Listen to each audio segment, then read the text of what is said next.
merupakan salah satu dosen pada perguruan tinggi swasta di daerah Kabupaten Langkat, Sumatera Utara, yaitu Sekolah Tinggi Keguruan dan Ilmu Pendidikan Al-Maksum. Home saya berada pada program studi pendidikan guru sekolah dasar. Jenjang S1 saya peroleh di Universitas Islam Negeri Sumatera Utara pada program pendidikan guru madrasah ibtidaiyah, dan jenjang S2 saya peroleh di Universitas Negeri Medan dengan memperoleh gelar Magister Pendidikan pada Prodi Pendidikan Dasar. Dosen merupakan salah satu profesi yang menjadi tolak ukur perkembangan suatu bangsa. Untuk itu, menjadi seorang dosen harus memiliki persiapan yang cukup baik dan memiliki kewajiban yang tertuang dalam Tridharma Perguruan Tinggi, yaitu pendidikan, penelitian, dan juga pengabdian kepada masyarakat. Ketiga hal ini tentu sangat baik jika bisa saling berintegrasi atau tersinkronisasi. Artinya, pada pendidikan atau pengajaran yang dilakukan dan dibuat dengan konsep yang baik, tentu dapat dilakukan penelitian bersama mahasiswa. Hasil penelitian ini dapat dipublikasikan pada jurnal nasional maupun internasional. Setelah melakukan penelitian, hal ini bisa dilakukan dengan hasil ataupun produk dari penelitian untuk melakukan pengabdian kepada masyarakat, baik berupa pelatihan ataupun sosialisasi di tengah-tengah masyarakat. Maka, agar Tridharma Perguruan Tinggi ini dapat berjalan dengan baik dan saling terintegrasi, saya membuat konsep perkuliahan di mana dalam perkuliahan nantinya ada tugas mini riset yang dapat dilakukan oleh mahasiswa dan juga dosen untuk melakukan penelitian yang akhirnya dapat dipublikasikan pada artikel baik nasional maupun internasional, dan hasil dari penelitian ini berupa produk dapat dilakukan pengabdian kepada masyarakat, baik itu sosialisasi maupun pelatihan di masyarakat. Untuk itu, selama pandemi COVID-19 ini, perkuliahan dilakukan secara online ataupun daring.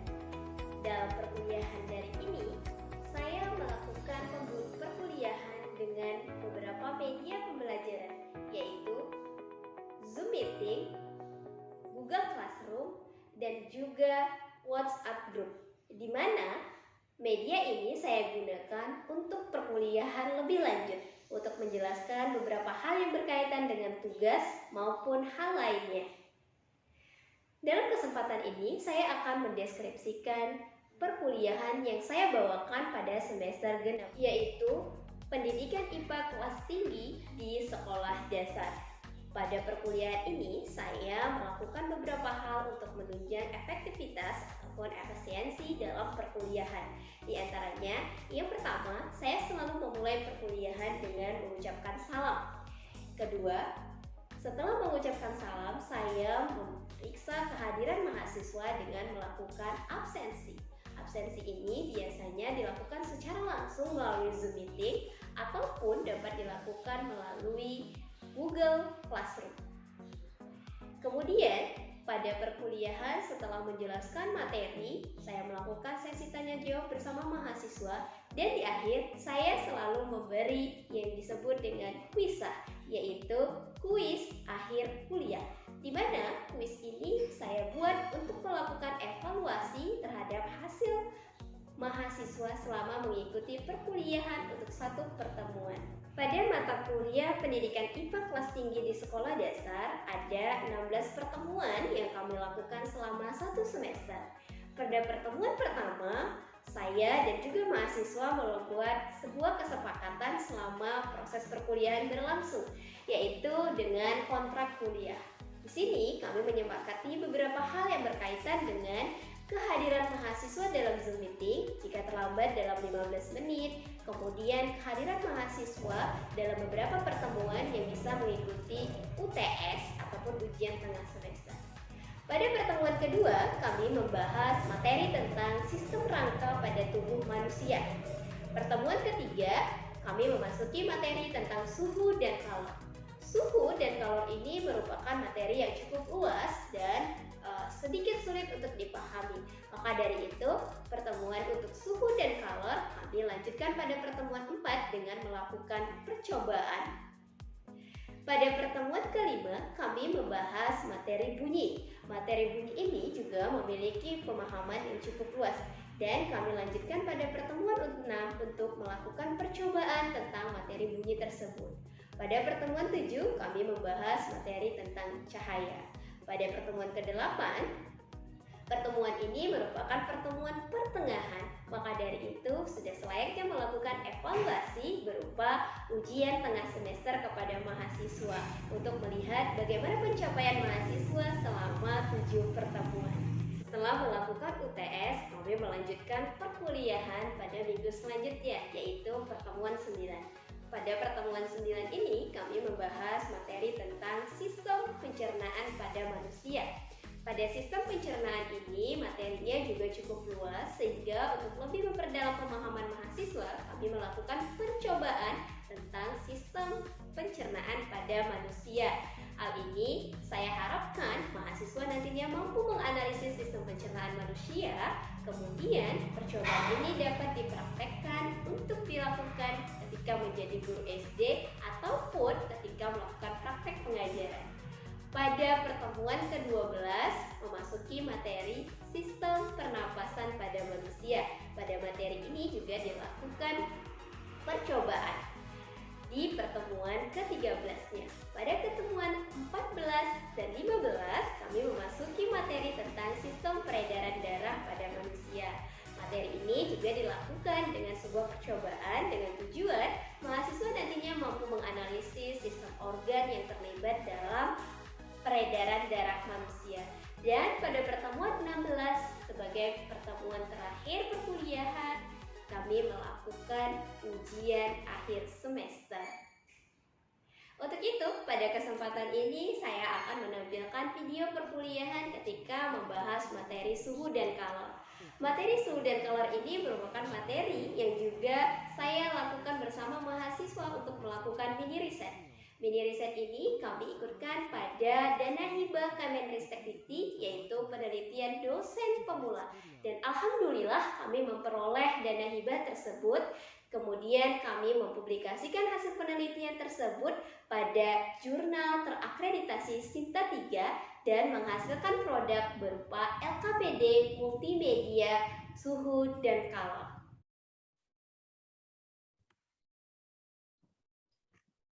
Oke, baik. Assalamualaikum warahmatullahi wabarakatuh. Selamat siang menjelang sore ya teman-teman mahasiswa. Terima kasih yang sudah bergabung di Zoom hari ini. Baik teman-teman mahasiswa, melanjutkan perkuliahan kita minggu lalu. Pada pertemuan pertama kita udah membahas tentang RPS dan kontrak kuliah ya.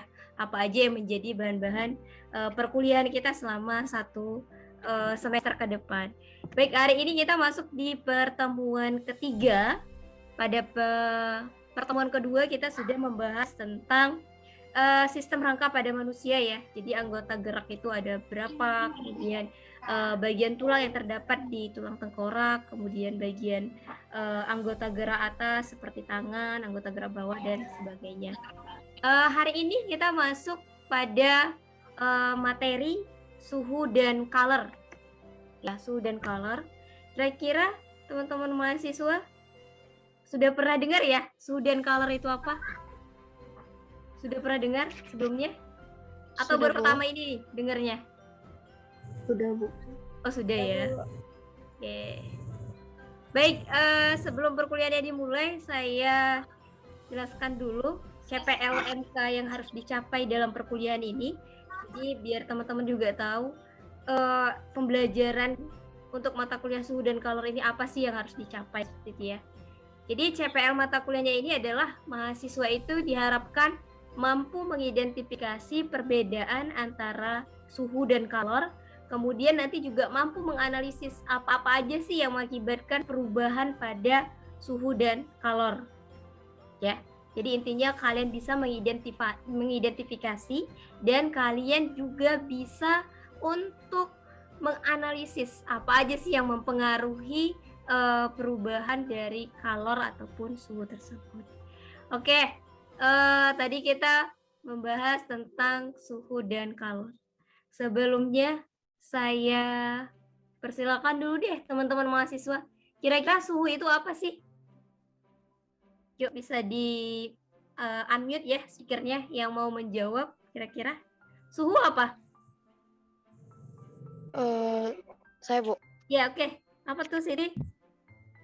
suhu itu adalah ukuran untuk mengukur energi panas pada benda, atau juga bisa dibilang derajat panas dinginnya suatu benda gitu Bu. Oke.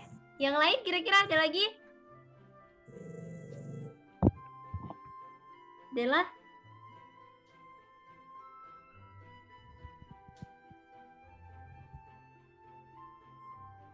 Kalau kalor, kira-kira Zara? Kalau kalor, Indah? Kalor apa Indah? Kalau kalor menurut Indah Bu, bentuk energi yang berpindah dari benda yang bersuhu tinggi ke tempat yang bersuhu rendah. Oke. Ya baik, itu tadi pendapat teman-teman mahasiswa ya. Nah, kita lihat di slide-nya. Ini kalau kita membahas suhu dan kalor. Nah, suhu itu sendiri adalah ukuran yang digunakan untuk menyatakan energi panas yang tersimpan dalam suatu benda ya. Jadi dia itu adalah yang digunakan untuk menyatakan energi panas ya. Jadi dia itu menyatakan energi panas. Berarti suhu itu bisa kita bilang sebagai simbol gitu ya, atau tanda untuk menyatakan seberapa panas sih tempat atau tempat atau suhu atau udara yang kita rasakan ya. Kemudian ini ada kalor. Nah, kalau kalor ini adalah perpindahan energi ya, energi panas pastinya dari suhu yang tinggi ke suhu yang rendah.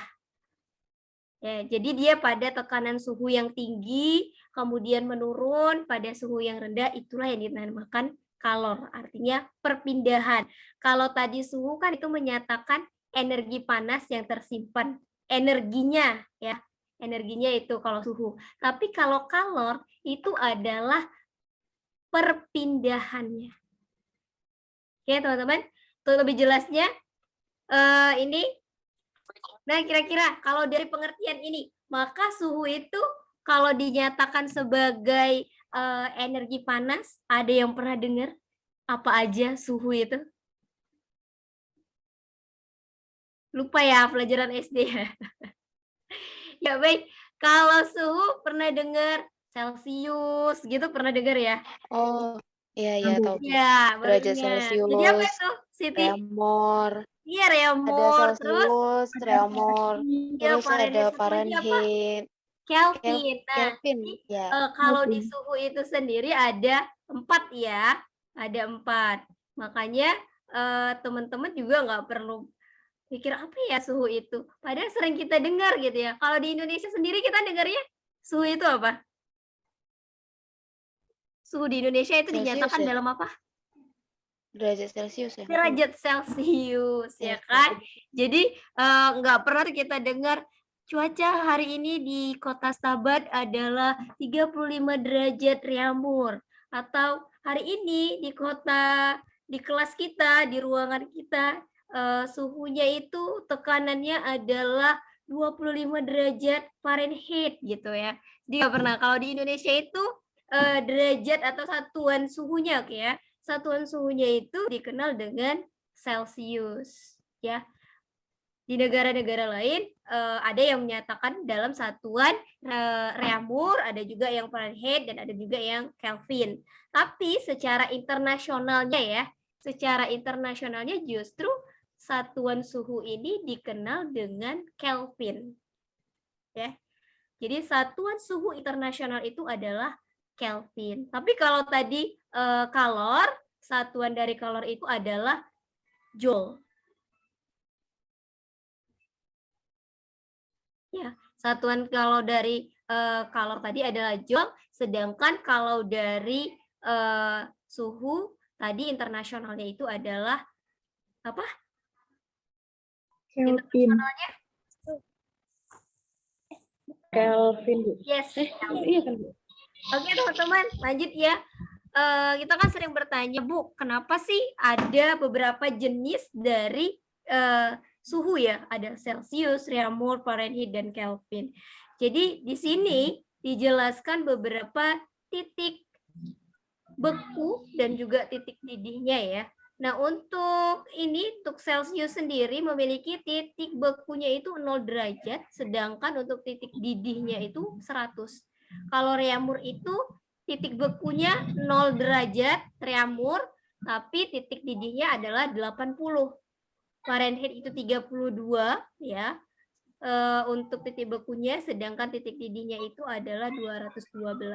Dan untuk Kelvin, titik bekunya itu 273, sedangkan titik didihnya itu adalah 373. Jadi perbandingannya itu memang skala perbandingannya itu mencapai untuk Celsius ada 100, ya, selanjutnya itu ada 80 dan seterusnya.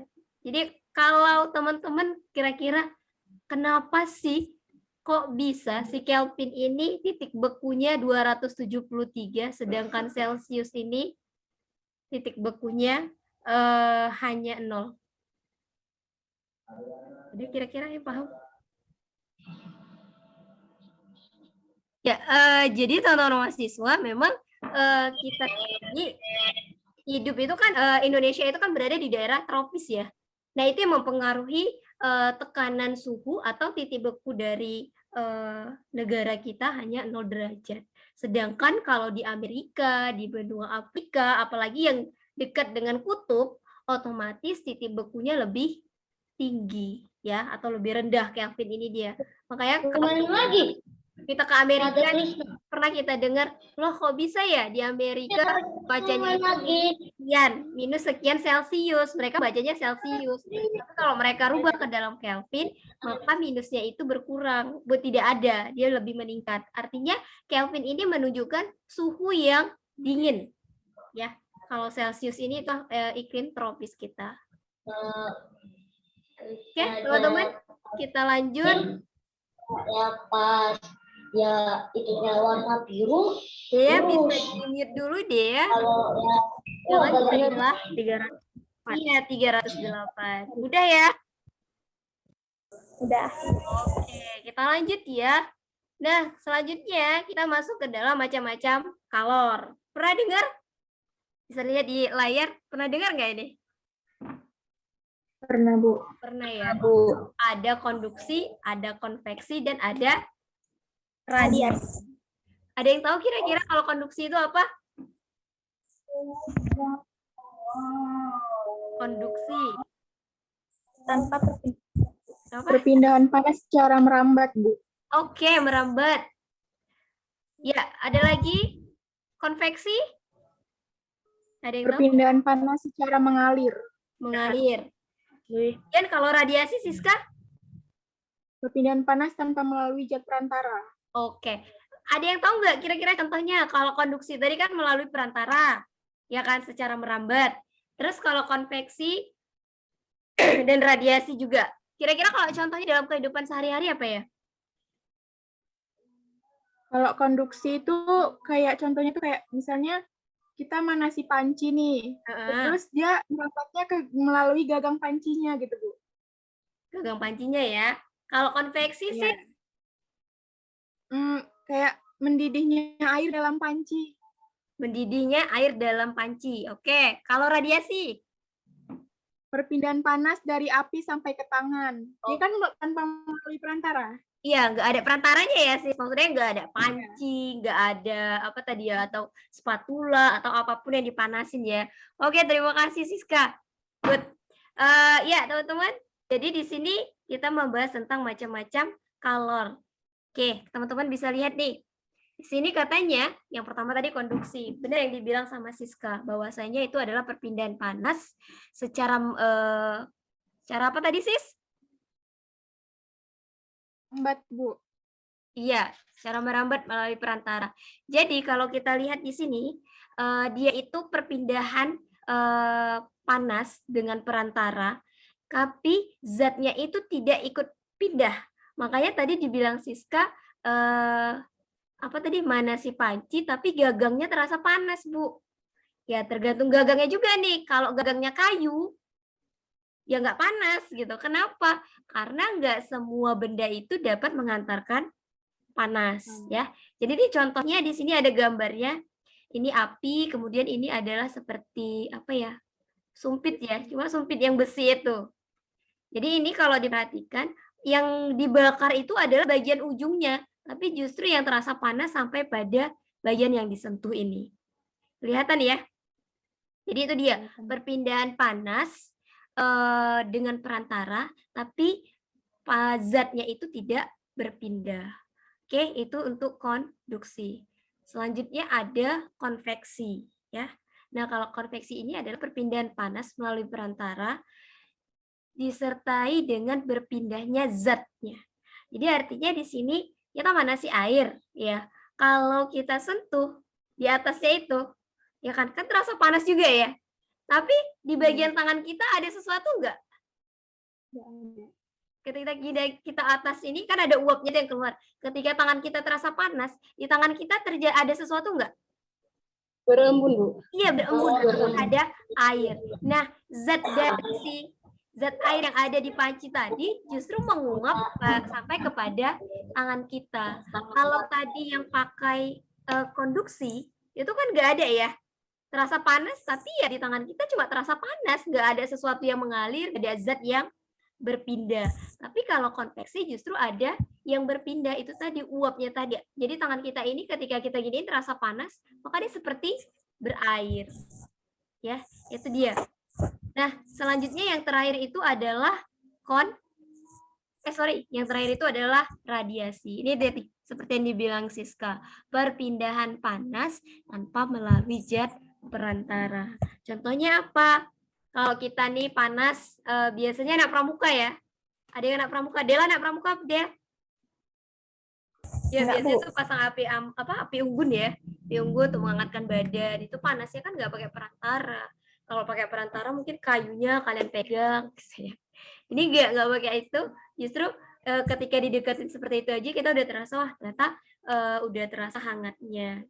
Kemudian apa lagi? Yang tidak pakai perantara itu adalah pakaian yang dijemur. Dari mulai basah, kena sinar matahari, kan ada perantaranya ya.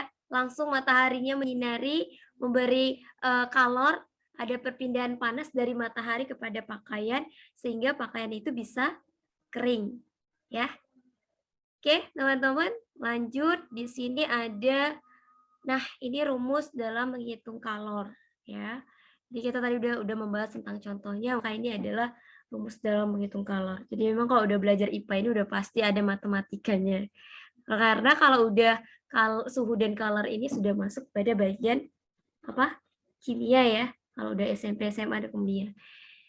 Nah, jadi di sini teman-teman bisa lihat rumusnya itu adalah C sama dengan Q per M, kemudian atau QMCAT. Nah, di sini adalah di mana C itu kalor jenis suatu zat ya yang dinyatakan dalam joule kilogram. Kemudian di sini ada massa zat, perubahan suhu, banyak kalor yang diterima. Oke. Nah, ini contoh soalnya. Air sebanyak 3 kg bersuhu 90 derajat Celcius dipanaskan hingga bersuhu 35 derajat. Oke, sampai di sini kira-kira ada yang mau ditanyakan atau sudah pas? Karena memang materi kita ini tidak jauh dari materi anak SD. Karena pendidikan IPA kelas tinggi ya, kelas tinggi di sekolah dasar. Ini kalau suhu dan kalor masuk di kelas 5. Ya, dimasuk di dalam tema 6. Oke, teman-teman, ada yang ingin bertanya? Enggak ya? Oke. Oke, saya lanjut karena saya rasa udah pas apa yang dipelajari. Ini kita mulai pada kuis. Silakan kuis nomor 1 dikerjakan sebelum kita akhiri perkuliahan. Yuk, silakan. Boleh dicoret-coret dulu jawabannya kira-kira berapa ya?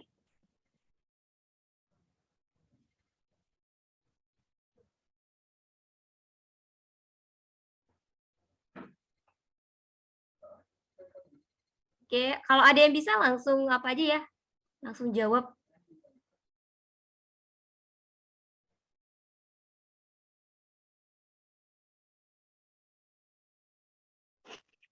Saya, Bu.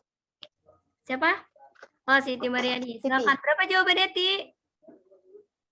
Jawabannya 308 Kelvin, Bu. Oke, 300. Karena kan rumusnya mencari Kelvin itu C ditambah 273. Oke, Di benar. sini kan C-nya 300. 35 derajat Celcius ditambah 273. Oke, kita ulangi. Gimana tadi?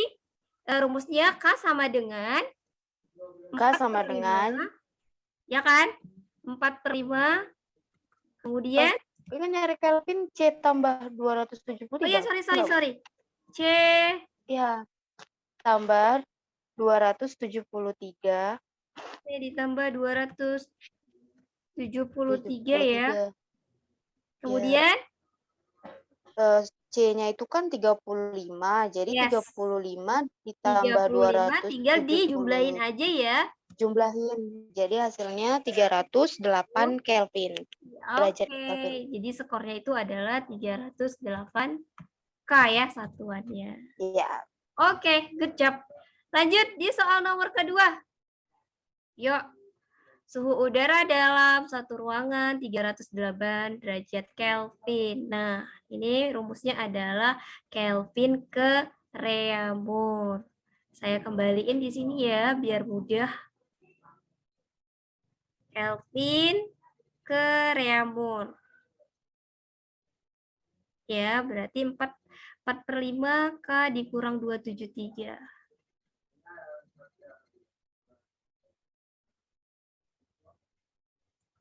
4/5 dalam kurung K dikurang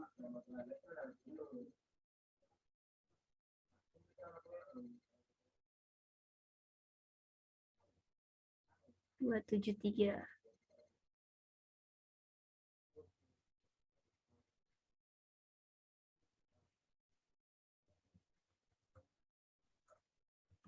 Yuk, ada yang udah dapat? Saya bantu nih udah sampai sini. Mudah banget ini. Bu. Siska, oke, berapa sis? Berapa hasilnya? Hasil itu 4/5. Iya. Baru dimasukkan K-nya itu 308. 4/5. Kemudian dalam kurungnya itu tadi 308 ya. 308 dikurang 273. Nah, oke. Maka hasilnya 4/5 dikali 35. 35. 5. Hasilnya berapa? 140/5. Ya, sama dengan 140/5. Maka skor akhirnya adalah 28. 28. Oke, terima kasih. Sorry, salah ketik. 28. Ya. Terima kasih untuk Siti dan Siska untuk kuis hari ini, untuk tambahan nilai ya. Mana tahu nanti UAS ketika dikasih ujian gini ngeblank, jadi dibantu dengan kuis-kuis. Seperti biasa, kalau untuk penyelesaian mata kuliah saya selalu saya kasih dengan kuis. Biar apa? Biar agak refresh aja gitu ya. Kalau terlalu dengan materi, kadang kita terlalu fokus sehingga kita susah gitu. Jadi seperti malas. Tapi kok seperti ini kan agak panas sedikit kepalanya ya kan, dibantu untuk berpikir lebih kuat. Oke teman-teman mahasiswa, saya rasa cukup untuk perkuliahan kita hari ini. Terima kasih untuk waktunya, terima kasih juga yang udah hadir ya. Nanti kita ketemu lagi minggu depan dalam perkuliahan dengan materi yang lainnya. Sekali lagi saya ucapkan terima kasih, semoga tetap sehat, jadi bisa mengikuti perkuliahan daring selanjutnya. Terima kasih, saya akhiri dengan Assalamualaikum warahmatullahi wabarakatuh. Waalaikumsalam warahmatullahi wabarakatuh. Boleh di-live ya.